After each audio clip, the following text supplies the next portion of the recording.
कांच की तरह, कच्चे से धागे टूटी सांस की तरह। कैसे तोरे से चेहरों में हम अपनों को ढूंढे। सैया वे तेरी दुनिया में एतबारी।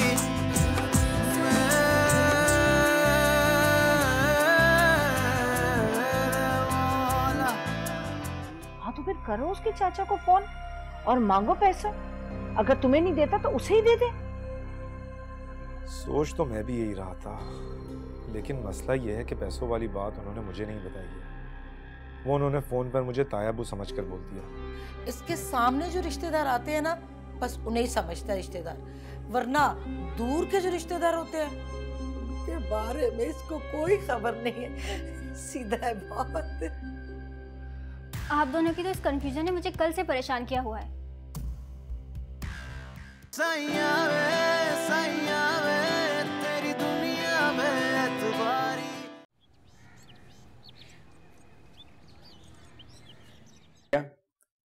अब से हमारी हर ऑफिशियल मीटिंग में तुम मुझे नजर आओ। यूं घर बैठे बैठे मैं तुम्हें प्रॉफिट ला के देने वाला नहीं। क्लियर? अरे फिर तो आप इस कॉन्ट्रैक्ट को ना खत्म समझें, क्योंकि मैं बिजनेस डील्स में हरगिज नहीं पढ़ना चाहती हूँ। अब देख रहे हैं इसकी प्लानिंग कैसे मेहनत से जान छुड़ा रही है और सब कुछ मेरे सर पे डाल रही है, और फिर कल को मैडम मुझसे हिसाब भी मांगेंगी। नहीं, मैं आपसे कोई हिसाब नहीं मांगूंगी। और अब तो आपके साथ साथ मेरे शौहर भी होंगे, तो जहां जहां आपको मेरी जरूरत पड़े आप उनसे बात कर लिएगा। गुड़िया भाई, हम अरबाज को कोई और जिम्मेदारी देने वाले हैं, तो वो तुम्हारी जिम्मेदारी क्यों ले? देखो, ये तुम्हारे लिए सबसे अच्छा वक्त है कि शहीर और अरबाज के साथ मिलकर तुम बिजनेस की सूझबूझ समझ लो। अंकल और मेरा घर वो कौन देखेगा? मैं चाहती हूँ कि सिर्फ और सिर्फ मैं अपने घर को इम्पोर्टेंस दूँ और किसी चीज़ को नहीं। और ये सारी जो बिजनेस की बातें हैं ना, वो अरबाज के लिए रहने दूँ। ये क्या बात हुई? अब यू मीन टू से कि घर चलाने के साथ साथ बिजनेस नहीं देखा जा सकता? शहीर भाई, तो फिर ध्यान बटेगा ना, और मैं ये हरगिज नहीं चाहती हूँ। शहीर, गुड़िया बिल्कुल ठीक कह रही है। औरत के लिए सबसे अहम उसका घर होना चाहिए। लेकिन अब वो आपने समीना आंटी को भी तो देखा है, उन्होंने कैसे अपनी जिंदगी गुजारी। तुम ठीक कह रहे हो शहीर। समीना ने घर के साथ साथ नौकरी भी की और घर में किसी चीज की कमी नहीं आने दी उसे। अंकल, मैं पूरी कोशिश करूंगी कि घर के साथ साथ बिजनेस में भी हाथ बटाऊं। ये हुई ना बात, जबरदस्त। दैट्स द स्पिरिट, यही होना चाहिए।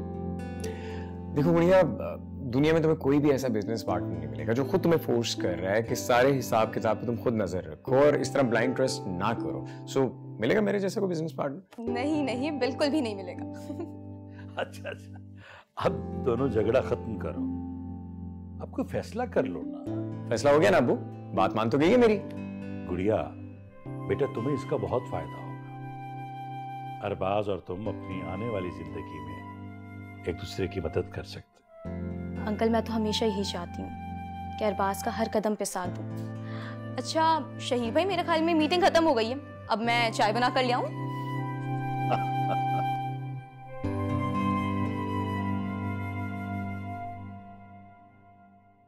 शुक्र है इतने दिनों बाद कोई खुशी की खबर मिली है। अब तो बस अगले महीने से पैसे आना शुरू हो जाएंगे तो कुछ काम आगे बढ़ेगा। और तुम्हें लग रहा है कि इन पैसों से हमारी जिंदगी आसान हो जाएगी? हमारी जिंदगी आसान हो जाए इसलिए तो मैं ये सब कुछ कर रहा हूँ, और ये पैसे तो सिर्फ तसल्ली के लिए। मुझे नहीं पता अरबाज कि तुम करने क्या वाले हो। उन दोनों भाइयों ने तुम्हें बिजनेस से अलग कर दिया, उल्टा तुमने गुड़िया के पैसे उन्हें दे दिए, और जो चाचा ने पैसे भेजे उनका कहीं जिक्र ही नहीं है। तुम चाह क्या रहे हो? बस कितनी लंबी करेंगी? सवाल करे जा रही हैं। इन सब बातों के मैं आपको 10 दफा जवाब दे चुका हूँ कि शहीर को मैंने गुड़िया के पैसे क्यों दिए थे। वो दोनों मुझे शामिल करना चाहते हैं नहीं चाहते, मुझे उससे कोई फर्क नहीं पड़ता। मैं सिर्फ इनका एतमाद हासिल करके गुड़िया से शादी करके यहाँ से जाना चाहता हूँ। ये बात आपको समझ में नहीं आ रही है? मेरी आखिरी बात का जवाब नहीं दिया तुमने। हाँ, वो सवाल जरूरी है। तो उसका जवाब ये है कि प्लान मैंने बना लिया है। अब बस शहीर से हालात जरा नॉर्मल हो जाएं तो फिर उससे बात करता हूँ। हाँ, मगर पैसे फिर भी शादी के बाद ही मिलेंगे। हाँ, तो कर लो शादी, मुझे ले दो नया घर। मैं इस अजाब में रहते रहते तंग आ गई हूँ। जरा सा और सब्र कर लें, फिर आपको ऐसा घर बना के दूंगा कि आप याद रखेंगे। ख्यालों के महल बनाना बंद करोगे तो वो घर भी बना लोगे। मुझे समझ नहीं आती तुम्हारे ख्याली पुलाव कब बंद होंगे। बहुत जल्द।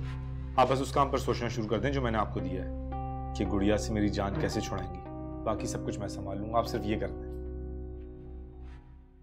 यार वैसे गुड़िया ने साइन तो कर दिए, लेकिन वो यही चाह रही थी कि ये सब कुछ अरबाज ही देखे। मैंने बड़ी मुश्किलों से उसे कन्विंस किया। ये तो आपने बहुत अच्छा किया। इसी दौरान आपको ये भी जानने का मौका मिलेगा कि अरबाज क्या सोच रहा है।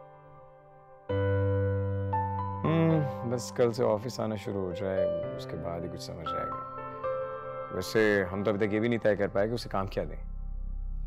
तो अब क्या होगा? मेरा मतलब है कल भी अरबाज इसी तरह ऑफिस में बैठा रहेगा। अब अब्बू ही उससे बात करेंगे, क्योंकि अब्बू चाह रहे हैं कि उसे सुपरविजन ही कोई बड़ा काम दे। अब्बू जाने और वो। लेकिन तय तो आप ही करेंगे ना कि उसे कौन सा काम देना है। मुझे तो कुछ समझ नहीं आ रहा, honestly speaking I don't know what to do. कुछ समझ नहीं आ रहा। कल वसी से मशवरा करूंगा और फिर कुछ फाइनल कर सकूंगा। शहीद, एक बात का ख्याल रखिएगा, अरबाज आपकी आंखों के सामने रहे। आप जिस वजह से उसे अपने ऑफिस में ज्वाइन करवा रहे हैं वो काम भी होता रहे। ये तो करना पड़ेगा, ये तो सही कह रही हो तुम। आप परेशान मत हो, कोई ना कोई ऑप्शन निकल ही आएगा। वैसे ऑनेस्टली स्पीकिंग मुझे इस बात का भी डर है कि कहीं चची जान या गुड़िया खुद को इशू ना बना लें कि अरबाज को कोई बड़ी डेजिग्नेशन को बड़ा काम दें। यकीनन चची जान तो यही चाह रही होंगी कि अरबाज को चचा जान की जगह दें, वही डेजिग्नेशन वही मकाम। लेकिन हाउ इट्स पॉसिबल? क्यों? पुप्पो को अरबाज की काबिलियत का पता नहीं है? अगर उन्हें उसकी काबिलियत का पता होता तो वो वहां जाते ही ना जहां से वो होकर आए। I wish. खैर तुम बताओ, आंटी की तबीयत कैसी? बात हुई तुम्हारी उनसे? जी अब बेहतर है। आज मेरी उनसे बात हुई थी। वो गुड़िया से बात करना चाह रही थी, लेकिन गुड़िया इतनी बिजी थी कि उससे बात ही नहीं हो सकी। गुड़िया कहाँ बिजी थी, कहाँ मसरूफ थी? वो आजकल अरबाज को ज्यादा टाइम देने लगी है, बस दिन रात उसी के कामों में मसरूफ होती है। पता नहीं अरबाज ने क्या जादू कर दिया उस पर, कुछ समझ नहीं आ रहा। वो तो सिर्फ अपनी बीवी होने के फर्ज निभा रही है, और अरबाज ने उसके ऊपर क्या हम सब पे भी तो करती है। अब हम ही देख लें, हम भी अरबाज के बारे में कोई राय कायम नहीं कर पा रहे। वैसे मैंने नोट किया है कि तुम आजकल कुछ ज्यादा इंटेलिजेंट नहीं हो गई। एक मिनट, आजकल का क्या मतलब? मैं इंटेलिजेंट हूँ। अच्छा जी, हाँ यकीनन तुम बहुत इंटेलिजेंट हो, तभी तो तुमने मुझसे शादी की। I mean this is the proof of your intelligence. वाह। ये मेरी तारीफ हो रही है या अपनी? मोहब्बत, जस्ट मोहब्बत। अच्छा सुनो, मुझे ऐसे फील हो रहा है मेरा गला थोड़ा खराब है, एक कप चाय पिला दो। जी अभी बना।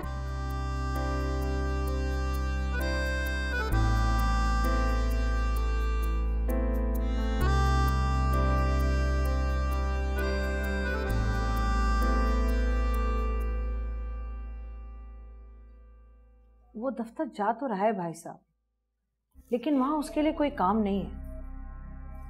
वसी और शहीर उसे कोई काम देना ही नहीं चाहते। नहीं सिमी, ऐसी कोई बात नहीं। शहीर तो खुद चाहता है कि अरबाज अपनी मर्जी का काम करे, इसलिए उसने सारे काम उसे दिखा भी दिए और समझा भी दिए। भाई साहब, ये तो आप मेरा दिल रखने के लिए कह रहे हैं, वरना अगर ऐसा होता तो वो उसे कुछ ना कुछ काम दे ही चुके होते। तुम अच्छी तरह जानती हो कि मैं सिर्फ दिल रखने की बात नहीं करता।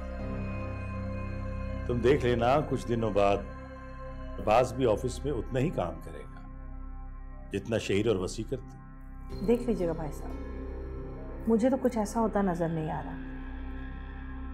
अरबाज आपके हुक्म के एहतराम में कोई शिकायत नहीं कर रहा, लेकिन मैं तो उसकी माँ हूँ, मैं तो उसका शिकवा नजरअंदाज नहीं कर सकती ना। जो मैं कह रहा हूं, क्या तुम्हें उस पर भरोसा नहीं?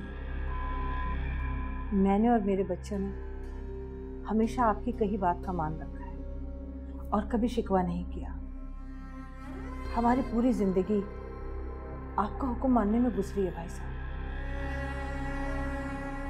तो क्या तुम्हें पछतावा है? नहीं भाई साहब, बिल्कुल भी नहीं। अगर ऐसा होता तो मैं अपने दिल की बात आपसे कहती। मैं जानती हूँ भाई साहब, आपने अरबाज के हवाले से भी कुछ ना कुछ सोच के रखा हो। तुम फिक्र ना करो, अरबाज को मैं खुद समझा दूंगा, उससे तसल्ली हो जाएगी। जी भाई साहब, आप उससे बात कर लेंगे तो वो मुतमईन हो जाएगा। हाँ।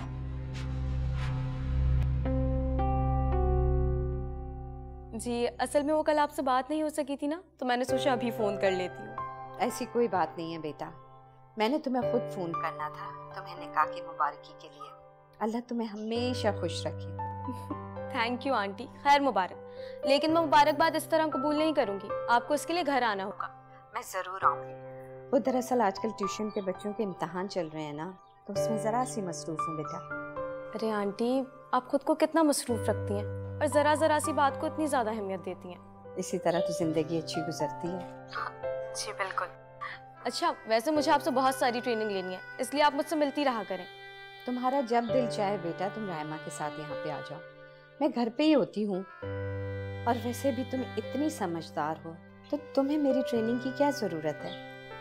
तुम रायमा के साथ घर पे आ जाओ बेटा, मैं तो घर पे होती हूँ। और वैसे भी तुम माशाल्लाह इतनी समझदार हो, मेरी ट्रेनिंग की क्या ज़रूरत है तुम्हें। मैं आप जितनी समझदार होना चाहती हूँ आंटी। और आप मुझे वहाँ क्यों बुला रही हैं? आपको यहाँ आना चाहिए। अगर आप मुझसे मिलना नहीं चाहती, कम से कम अपनी बेटी के लिए ही आ जाइए। मैं जल्द आऊँगी तुमसे मिलने। और एक बात बताओ, तुम्हें किसने कह दिया कि मैं समझदार हूँ और तुमने मेरे ही जैसा समझदार बनना है? आपके दामाद ने। अरे वो तो आपके बहुत बड़े फैन है ना। वो तो उसकी मोहब्बत है, वरना मैं तो एक आम सी इंसान हूँ बेटा। नहीं आंटी, जिस तरह आपने अपनी ज़िंदगी गुजारी है, बल्कि गुजार रही हैं, ये कोई आम बात नहीं है, बहुत ख़ास बात है ये तो तुम्हारी और शहीद की मोहब्बत है बेटा। अगर तुम्हें ऐसा लगता है कि तुमने मुझसे कुछ सीखना है तो मैं तुम्हें कुछ ना कुछ ज़रूर सिखाऊंगी बेटा। जी ठीक है, मैं आपका इंतज़ार करूंगी। कब आ रही हैं आप? 4-5 रोज़ तक मैं चक्कर लगाऊंगी ज़रूर। ठीक है, जब आप आएंगी ना तो हम मिलकर रायमा भाभी के लिए तैयारी करेंगे। तुम नंद हो उसकी बेटा, तो तुमने ही तैयारी करनी है उसकी। हाँ बिल्कुल, लेकिन नंद को अपनी शादी की तैयारी भी तो करनी है और आपको उसमें भी मेरी मदद करनी होगी। मैं तो हर वक्त तुम्हारे साथ हूँ बेटा, बस पहले रायमा की तैयारी करनी, उसके बाद फिर तुम्हारी बहुत सारी तैयारी करनी है मैंने। Thank you so much aunty. और अब से आपकी जिम्मेदारियां डबल होने वाली हैं। तुम मेरी रायमा की तरह हो बेटा, और तुम्हारे लिए मसरूफियात का लफ्ज़ नहीं बोलूँगी मैं, मोहब्बत का लफ्ज़ इस्तेमाल करूँगी। तुम बहुत प्यारी बच्ची हो। जी, अपना ख्याल रखिएगा। खुदा हाफ़िज़। अल्लाह हाफ़िज़।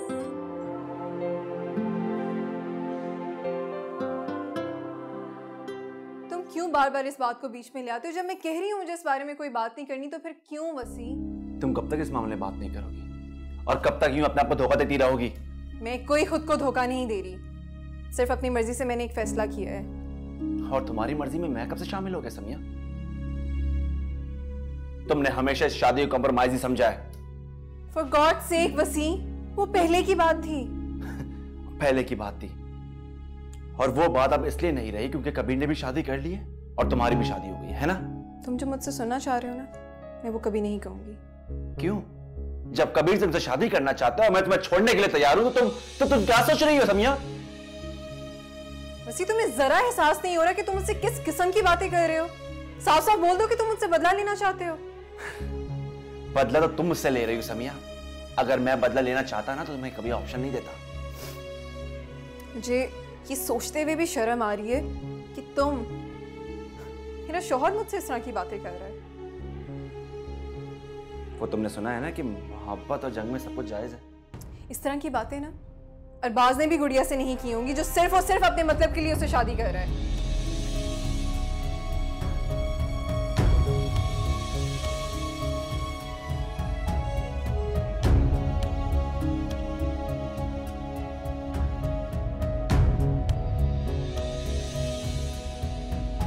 क्या कर रही हो तुम यहाँ पे? कुछ नहीं, वो मैं चाय देने आई थी।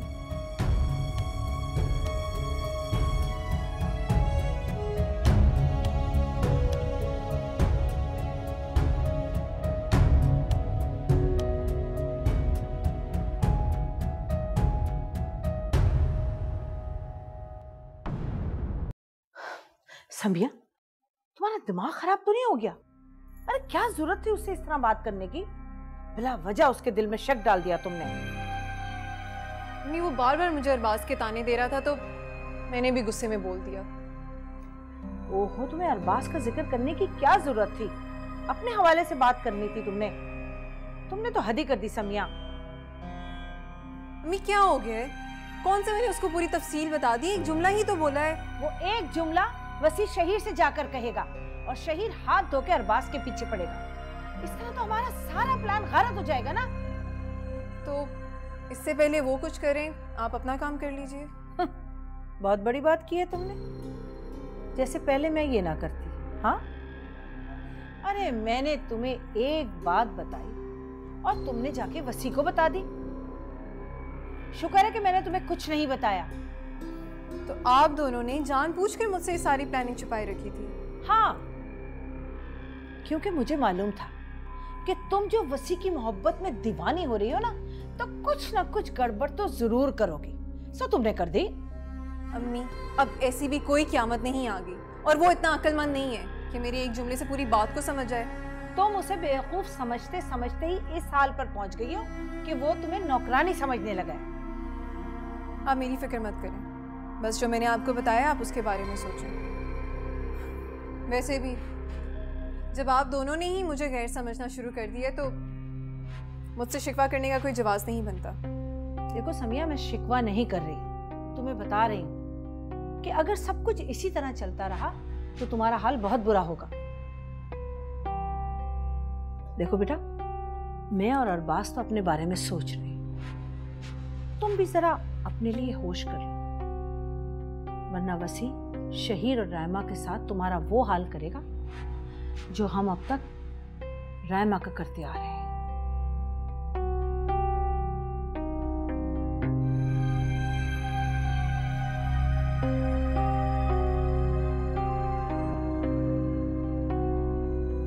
अरबाज बेटा, नए यूनिट वाला काम तो मैंने फिलहाल रुकवा दिया। अब तुम्हें ये करना है कि फैक्ट्री में जो भी काम तुम्हें दिया जाए तुम्हें वो संभालना पड़ेगा। जी बेहतर है। नदीम और मैं भी ऐसे ही करते थे, वो बिजनेस चलाते और मैं प्रोडक्शन देखता। अब माशाल्लाह वसी और शहीर भी ऐसे ही कर रहे हैं। शहीर बेटा, मैं इसे ये बात समझाना चाह रहा हूँ कि अभी बिजनेस की जिम्मेदारियां ये नहीं संभाल सकता, इसके लिए नामुमकिन है।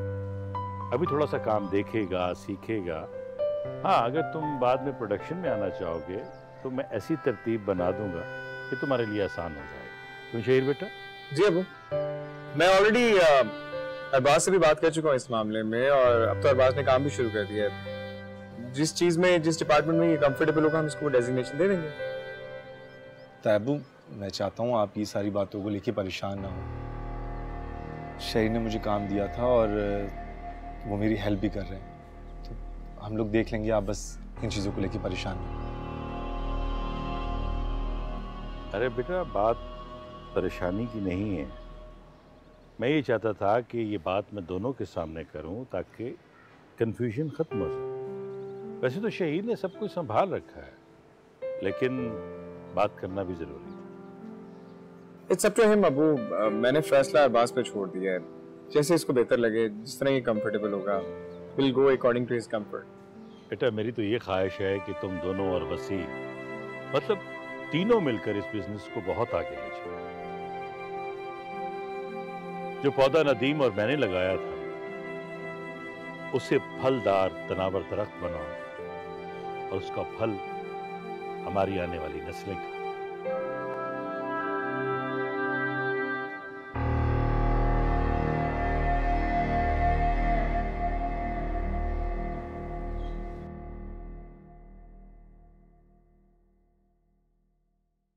गुड़िया? हाँ जी आंटी। अरबाज चला गया? हाँ जी, सब ठीक तो है ना? तुमने मुझे नाश्ते पर क्यों नहीं बुलाया? वैसे तो रोजाना बुलाने आ जाती हो। वो आंटी आप सो रही थी, इसलिए मैंने सोचा कि आपको डिस्टर्ब ना करूं। अपनी सोच को अपने पास रखा करो। जब अक्ल नहीं है ना तो ज्यादा होशियार मत बना करो।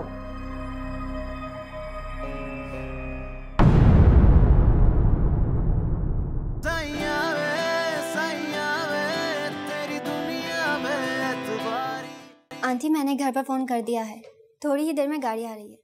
उसके बाद डैड कबीर के ऑफिस जाएंगे। अब तुमने बिला वजह तकलीफ की बेटा। सोच रहा हूँ कि हमें इस तरीके से काम करना चाहिए कि अब्बू को भी ये ना लगे कि हम उनकी बात नहीं मान रहे और ना ही अरबाज को ये फील हो कि हम उसे चेक कर रहे हैं। इसमें हम सबका फायदा है। लेकिन तुम मुझे और कबीर को कैसे जानते हो? मैं कबीर साहब के दफ्तर में काम किया करता था। उन्होंने मुझे एक काम का कहा था जो मुझसे पूरा नहीं हुआ।